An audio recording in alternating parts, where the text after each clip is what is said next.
کا ترجمہ یہ ہے کہ ابو لہب کے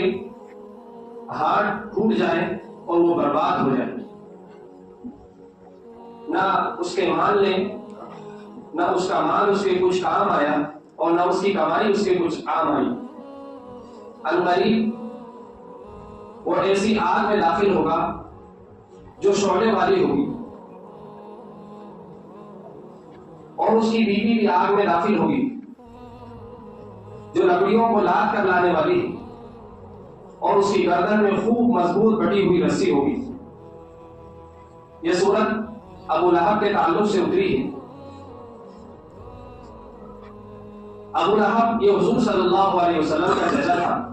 اس کا اصل نام عبد العزیٰ ہے۔ اس کو ابو لہب اس لیے کہا جاتا تھا کہ لہب کا مطلب آگ کا شعلہ، چونکہ اس کا چہرہ سرخ اور سفید تھا، اس لیے اس کو ابو لہب کہا جاتا تھا کہ بڑے سرخ والا شعلے والا اس کا چہرہ تھا۔ یہ آپ صلی اللہ علیہ وسلم کا چچا تو تھا، لیکن آپ صلی اللہ علیہ وسلم کو تکلیف پہنچانے میں پیش تھا۔ جب اللہ کی طرف سے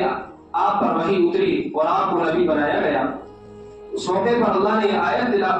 اللہ کے نبی صلی اللہ علیہ وسلم پر اتاری، وَأَنذِرْ عَشِيرَتَكَ الْأَقْرَبِينَ، کہ اے نبی آپ اپنے قریبی رشتہ داروں کو خبردار کرو، ان کو ان کے برے انجام سے آگاہ کرو۔ تو اللہ کے رسول صلی اللہ علیہ وسلم نے اس حکم کی تعمیل میں تمام قبائل کو، قبیلے کو جمع فرمایا، اور ایک پہاڑی ہے صفا جہاں سے سعی شروع کی جاتی ہے، مسجد حرام کے قریب آپ صلی اللہ علیہ وسلم نے اس پر چڑھے تمام لوگوں کو آواز لگائی، یا صباح قریش، چونکہ عرب میں دستور تھا کہ اس آواز سے تمام لوگ جمع ہو جاتے تھے۔ دور جاہلیت میں لڑائی جھگڑے کا سلسلہ جاری رہتا، قتل و غارت گیری کا بازار گرم رہتا، اور ہر وقت یہ خوف اور یہ خطرہ لگا رہتا کہ کہیں دشمن ہم پر حملہ نہ کر دے۔ اس زمانے میں ایسے ٹیلی فون اور خبروں کو پہنچانے والے ایسے ذریعے نہیں تھے، چنانچہ کسی اونچے ٹیلے پر جا کر آواز لگائی جاتی اور تمام قبائل کے لوگ جمع ہو جاتے۔ آپ صلی اللہ علیہ وسلم نے بھی یہی تدبیر اختیار فرمائی، اور تمام قبیلہ قریش کے لوگ وہاں پر جمع ہو گئے، اور آپ نے ان کو مخاطب کرتے ہوئے فرمایا، یا قریش، اگر میں تم سے یہ کہوں کہ کوئی دشمن اس پہاڑی کے پیچھے ہے جو آپ پر حملہ کرنا چاہتا ہے، کیا اس بات پر میری تصدیق کرو گے؟ چونکہ آپ صلی اللہ علیہ وسلم 40 سال ان کے درمیان موجود رہے، آپ کی امانت، آپ کی صداقت، اس لقب سے آپ صلی اللہ علیہ وسلم مشہور تھے۔ آپ کے پاس امانت رکھوائی گئی، کبھی آپ نے خیانت نہیں کی، کبھی آپ نے جھوٹ نہیں بولا۔ ایسے پاکیزہ انسان جو ان کے درمیان موجود تھے، اس لیے آپ نے تمام قبیلے نے بیک زبان ہو کر کہا کہ یا رسول اللہ، یعنی یا محمد، ہم آپ کی بات مانیں گے، ہم آپ کی بات کی تصدیق کریں گے۔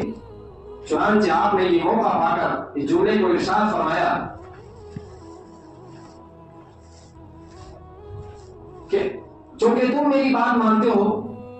مجھے صادق اور امین کہتے ہو، اور تمہیں دشمن کے ڈر کا خوف ہے، اس لیے میں تمہیں یہ بتانا چاہتا ہوں کہ اس سے خطرناک دشمن،